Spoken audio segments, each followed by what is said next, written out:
자, 이제 두 번째, 이제 말 잘하는 아이에 대해서 이야기를 하도록 하겠습니다. 어떻게 하면 이제 말을 잘할 수 있는지에 대해서 같이 한번 이야기를 나누고 싶은데요.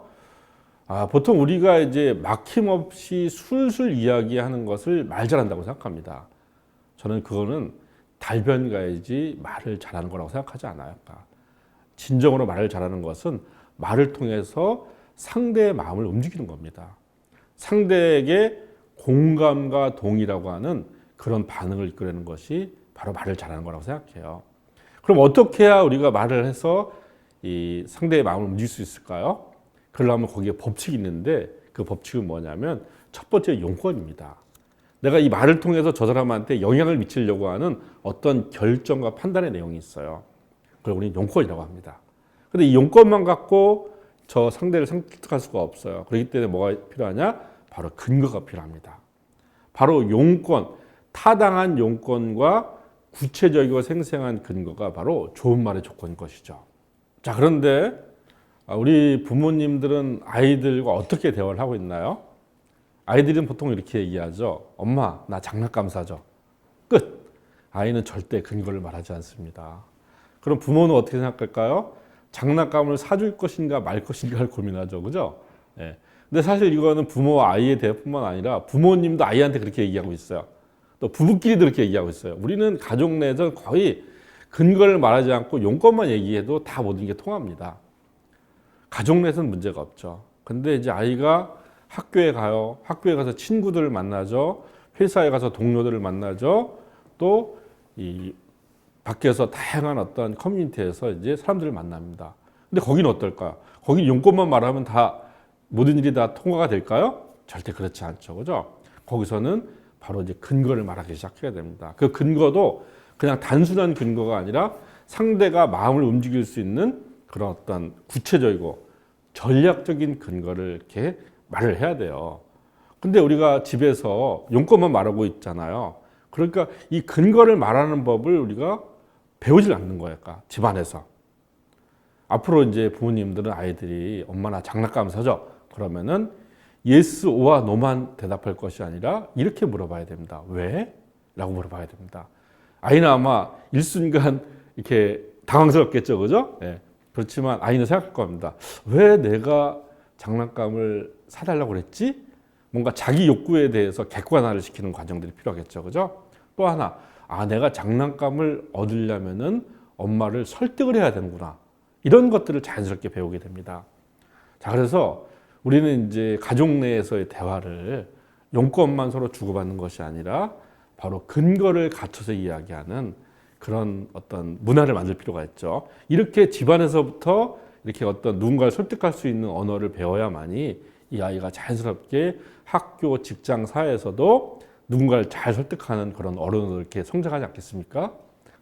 자, 근데 여기서 이제 이 용건과 근거라고 하는 것들을 이 위치를 또 어떻게 잡느냐에 따라서 굉장히 다른 언어가 됩니다. 용건을 먼저 이야기하고 근거를 나중에 이야기하는 걸 우리가 두 가지라고 하고요. 그 다음에 용건을 나중에 이야기하고 근거부터 이야기하는 걸 미가식이라고 합니다. 자, 우리는 두 가지식으로 말을 해야 될까요? 미가식으로 말을 해야 될까요? 저는 부모님은 아이들한테 용건부터 이야기하는 것은 별로 바람직하지 않다고 생각합니다. 우리 이렇게 얘기하잖아요. 야, 공부 열심히 해. 방 청소해. 이렇게 얘기하지 않습니까? 근데 아이들이 이미 공부 열심히 해, 방 청소해 이렇게 이야기하잖아요. 그럼 그 순간에 아이들은 부모님과의 이야기를 대화로 받아들이지 않고 지시로 받아들입니다. 예. 지시로 받아들이면 어떻게 될까요? 내가 하기 싫지만 해야 되는 것. 그냥 이렇게 이 뭔가 소통의 마음들이 닫히고 어떤 수동적으로 반응할 수밖에 없거든요. 저는 부모님이 이 공부해, 그 다음에 방 청소해라는 말을 최대한 뒤로 빼내는 것이죠. 그리고 왜 공부를 할 수밖에 없는지, 왜 방 청소를 해야 되는지에 대해서 정말 아이들이 납득할 수 있는 그런 설득의 언어들을 이야기할 필요가 있어요. 설득의 언어를 듣잖아요. 그럼 아이도 압니다. 우리 엄마가 나보고 공부하라고 하는 거구나. 나보고 청소하라고 하는 거구나. 이렇게 알게 됩니다. 그러니까 이 자기가 행동할 내용들을 부모의 언어로 듣느냐 아니면 스스로 생성하느냐. 그러니까 부모가 나중에 용건을 말하는 거는 이미 아이 마음속에는 그 용건을 파악이 돼 있어요. 그 파악된 용건을 확인해 준 것에 불과한 거거든요. 이렇게 이야기할 필요가 있고요. 그럼 아이는 또 어떻게 얘기해야 되냐? 아이는 가급적이면 용건부터 이야기하는 두 가지식으로 말을 하도록 해줄 필요가 있습니다. 학교에서 혹은 뭐 친구들 사이에서 되게 어떤 말 못할 그런 일들을 많이 당하잖아요. 근데 이런 얘기를 부모한테, 선생님한테 이렇게 자유롭게 말을 못 하거든요. 그런 아이들한테 용건부터 말하는 그런 훈련이 필요해요. 어떻게 우리가 가이드를 해줄 수 있냐면, 아이가 말을 하잖아요. 그러면은 이 아이가 한 말을 부모가 랩업을 시켜주는 겁니다. 다시 한번 이렇게 정리를 해주는 거죠. 야, 네가 이렇게 말했는데 네가 아빠한테 하고 싶은 얘기가 바로 요거였지, 그제? 요걸 해달라고 하는 거잖아, 그지? 자, 그리고 네가 요걸 해달라고 하기 위해서 이렇게 근거를 제시했어. 이렇게 랩업을 해준 다음에 이야기할 때 있잖아. 네가 이렇게 하고 싶은 얘기를 먼저 꺼내고 그 다음에 이렇게 근거를 얘기했으면 좋겠어. 이런 식으로 랩업을 시켜줌으로써 아이가 두 가지식으로 말할 수 있게끔 해줄 필요가 있습니다. 왜 이게 필요하냐면 부모와 아이는 서로 대칭 관계가 아니에요. 아주 비대칭 관계입니다. 부모는 강자일 수밖에 없고요. 아이는 약자일 수밖에 없어요. 부모가 강자인데 두 가지식이라고 하는 더 센 어도로 이야기하잖아요. 그러면은 이 약자인 아이의 어떤 소통 능력이 점점 이렇게 위축이 돼버릴 수밖에 없습니다. 그래서 이 약자인 아이를 이 강자인 부모와 이렇게 서로 대등하게 하기 위해서 부모는 약한 소통 방식인 미괄식 소통을 하고 아이는 강한 소통 방식인 두괄식 소통을 하는 것이죠. 이렇게 해서 당당하게 서로 이야기할 수 있게끔 해주고, 그리고 그다음에 그러면 이제 아이들이 어디 가든지 간에 자신 있게 자신의 생각을 정말 강물처럼 이렇게 펼칠 수가 있잖아요. 이런 것들을 우리가 부모와의 대화 속에서 바로 이제 해낼 수가 있는 것이죠. 자, 그리고 우리가 이제 부모와 아이가 대화를 할 때 또 하나 이제 정말 신경 써서 발전이 뭐냐면요. 이 대화라고 하는 것은 서로 주고받는 거 아닙니까? 주고받는 거기 때문에 내가 하고 싶은 말만 하면 안 됩니다. 상대가 어떤 말을 듣고 싶은지 이렇게 서로 역지사지를 할 필요가 있습니다. 제가 이제 이 글쓰기 코칭을 하다 보니까 뭐 기업체 사장님들도 많이 이제 코칭을 해요. 어느 기업체 사장님이 매달 직원들한테 이제 뭔가 이 회사가 나갈 방향들이나 또 이 업계와 관련된 동향들 뭐 이런 걸 갖다가 항상 스피치로 해서 이제 직원들한테 전달합니다. 근데 이 사장님이 이제 고민이 뭐냐면 자기는 정말 열심히 준비를 하는데 이거를 아무도 귀담아 듣는 직원이 없다는 겁니다. 그러니까. 그래서 이걸 계속 해야 되는지 말해야 되는지 이제 고민을 하면서 저한테 이제 상담을 요청을 했어요. 그래서 제가 이제 몇 개 이제 한번 그 사장님의 스피치를 한번 들어봤습니다. 들어봤더니 정말 열심히 성실하게 준비한 그런 스피치더라고요. 근데 문제는 뭐냐면 이 사장님은 자신이 하고 싶은 얘기만 하는 겁니다. 직원이 듣고 싶은 얘기가 있을 거 아니에요. 그죠? 이렇게 회사가 발전했으면은 이 발전의 결실을 어떻게 서로 나눌 것인지, 또 이 직원들을 어떤 역량들이나 직원들의 어떤 커리어 하이를 위해서 회사가 또 어떤 투자를 할 것인지, 이런 거에 대해서 관심이 있을 거 아니에요. 이런 얘기가 거의 없는 거죠. 그러니까. 그래서 제가 이제 사장님한테 얘기했습니다. 앞으로 말씀을 하실 때는 사장님이 하고 싶은 얘기를 한 60% 한다면 40%는 직원이 듣고 싶은 말을 해주세요. 그리고 그냥 이렇게 건조하게 어떤 얘기만 하지 말고 비유와 인용을 들어보세요. 그럼 훨씬 더 이 말들이 더 이렇게 풍부해지고 이 사람들이 이 비유와 인용은 잘 기억하기 때문에 그렇게 기억되면서 아마 사장님의 메시지도 직원들한테 전달될 겁니다. 이렇게 이야기를 했습니다. 그랬더니 이제 사장이 바꿨어요. 그리고 한 2달인가 3달 있다가 저를 만났는데 이제 조금씩 자기 이야기를 듣는 직원이 생겼다고 되게 이제 즐거워하는 모습들을 제가 봤습니다. 마찬가지입니다. 우리가 항상 얘기를 하다 보면 우리가 전하고 싶은 말만 다 하고 끝내는 경우가 되게 많거든요. 그런데 한번 입장을 바꿔와서 우리 아이는 나로부터 무슨 얘기를 듣고 싶을까? 그걸 한번 생각해 보는 겁니다. 이거는 어떤 효과가 있냐면 아이도 마찬가지로 아이도 자기가 하고 싶은 말만 하는 것이 아니라 부모가 듣고 싶은 말이 무엇일까를 고민하게끔 만듭니다. 이래야만이 진정한 쌍방향의 소통이 되지 않겠어요? 자, 제가 이제 말을 통해서 이제 마음을 움직이는 게 무엇보다 중요하다고 얘기를 했는데요. 바로 마음을 움직이려면 이제 진정성이 있어야겠죠. 그죠? 저는 이제 이 진정성 하면 떠오르는 어떤 하나의 장면이 있습니다. 여러분들 그 영화 빌리 엘리어트 기억하시나요? 예. 그 빌리 엘리어트의 이제 주인공 빌리가 이 런던에 있는 이제 왕립 발레학교에 입학 시험을 치러 가지 않습니까?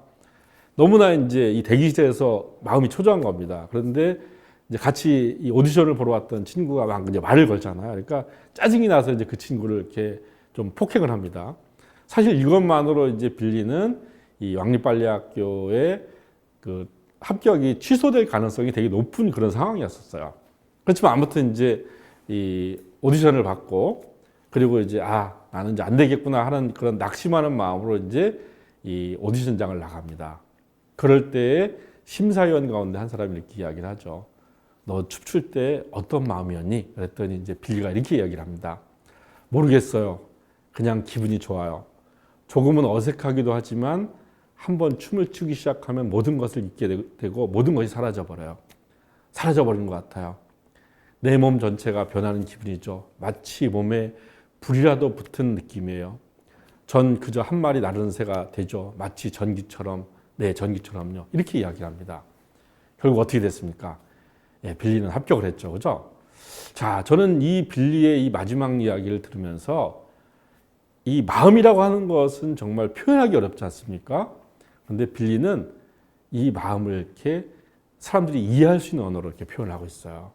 새로 비유하기도 하고, 그 다음에 전기로 비유하기도 하고, 이렇게 우리가 진정성과 함께 중요한 것은 뭐냐면 말을 듣는 청자의 머릿속에 그림을 그려주는 그런 언어로다 이렇게 소통을 해야 되는 겁니다. 미국의 소설가 어니스트 해밍웨이 여러분들 잘 아시죠, 그죠? 예, 노벨 문학상을 받은 아주 유명한 작가죠. 뭐 노인과 바다, 누굴 위하여 좋은 울리나 이런 작품을 썼는데요. 이 해밍웨이의 명언 중에서 이제 아주 그 글쓰기 말하기에 정말 금과 옥조 같은 말이 있습니다. 뭐냐면 show don't tell입니다. tell, 설명하지 말고 보여주라는 것이죠.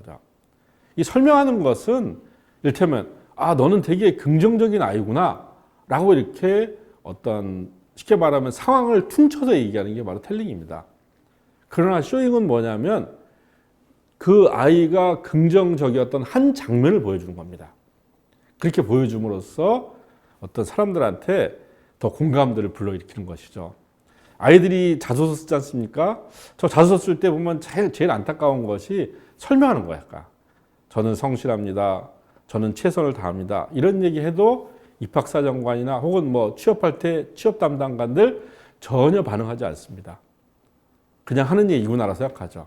그러나 자신이 이렇게 어떤 성실했던 한 장면들, 예를 들면 뭐 이 줄넘기를 뭐 100일간을 꾸준히 했다든지 이런 장면들을 보여주면은 이 친구는 정말 성실하다는 말을 하지 않아도 이 친구는 정말 성실하고 꾸준하고 인내력이 있구나 이렇게 생각하는 겁니다.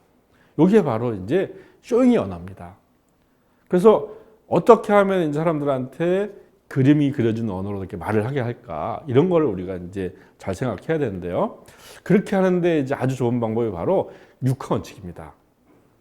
육하원칙으로 묻고 육하원칙으로 이야기를 하면은 그림이 그려진 언어가 나올 수밖에 없어요. 예를 들어서 이제 이렇게 우리가 대화한다고 쳐볼게요. 야, 아빠랑 점심 먹고 산책할까? 그러면 아니요. 이런 대답밖에 더 이상 할 말이 없습니다.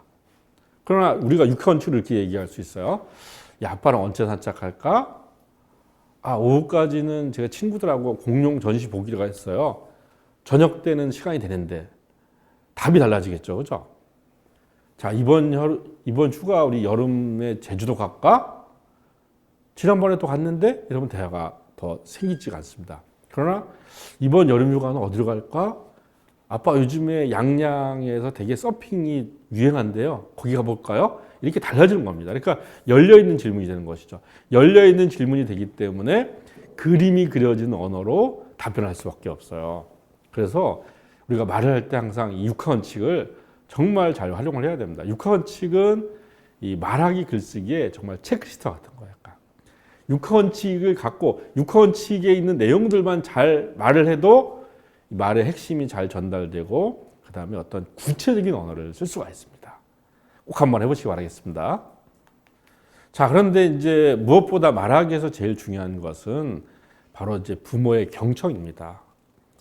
이 경청이라고 하는 것은 뭐냐면 그냥 아이 이야기를 그냥 듣는 것이 아니라 아주 주의를 깊게 도대체 아이가 어떤 뜻으로 저런 말을 하는지 그 맥락까지 들으려고 하는 게 바로 경청입니다. 이 경청을 이제 하려면은 이 부모가 어떤 자신의 입장이 아니라 아이의 입장에 서 있을 필요가 있고요. 우리가 보통 대화할 때 보면은 상대방이 말할 때 상대방의 말을 주의 깊게 듣는 것이 아니라 그 다음에 자기가 할 말을 생각하잖아요, 그죠? 그렇게 생각하지 않고 온전히 아이의 이야기에 이제 귀를 기울일 필요가 있습니다. 이렇게 이제 이 부모가 잘 경청을 해줘야만이 아이는 말을 잘하겠죠, 그죠? 마찬가지입니다. 부모가 잘 읽어줘야 아이는 글을 잘 쓸 수 있게 되는 거거든요. 그래서 이 경청에 우리가 연습들을 해볼 필요가 있어요. 이 몇 가지 이제 우리가 이 이야기를 듣는 유형을 살펴볼 수가 있는데, 뭐 절벽형, 상대 이야기를 전혀 듣지 않는 사람이에요. 건성형, 그냥 겉으로만 듣고 속으로는 딴 생각하는 겁니다. 매복형은 뭐냐면 어떻게 하면 꼬리를 잡을까, 어떻게 하면 이게 이 허점을 발견할까. 또 직역형은 뭐냐면 상대방의 속뜻을 알아채지 못하고 그냥 겉으로 드러나는 말만 듣는 겁니다. 그러나 이제 이런 모든 걸 극복하는 게 바로 경청이죠. 예. 여러분들이 경청을 하려면은 일단 리액션이 좋아야 됩니다. 그 다음에 상대방의 말을 한번 이렇게 내가 되풀이해 줄 수가 있어요. 랩업을 해줄 수가 있어요. 아, 네가 이렇게 말하는데 혹시 이것이 이런 뜻이니? 라고 이렇게 해줄 수가 있죠. 이런 걸 통해서 아이는 자기가 한 말을 다시 정리하는 의미들도 갖고 있고요. 그 다음에 또 좋은 질문을 해줄 필요가 있습니다. 우리 좀 전에 얘기했죠? 바로 육하원칙으로 한번 질문을 해주는 것이죠. 그러면 점점 아이의 이야기는 더 이렇게 깊어질 수가 있습니다. 그리고 아이가 이렇게 이야기를 할 때 어떤 부족한 부분이 있으면 그 부족한 부분을 또 채워주면 더 좋겠죠. 그죠? 지적을 해주는 것이 아니라 보완을 해주는 것입니다. 이렇게 이제 결국 말을 잘하는 아이는 경청을 잘하는 부모로부터 나온다는 사실 꼭 기억하시기 바라겠습니다.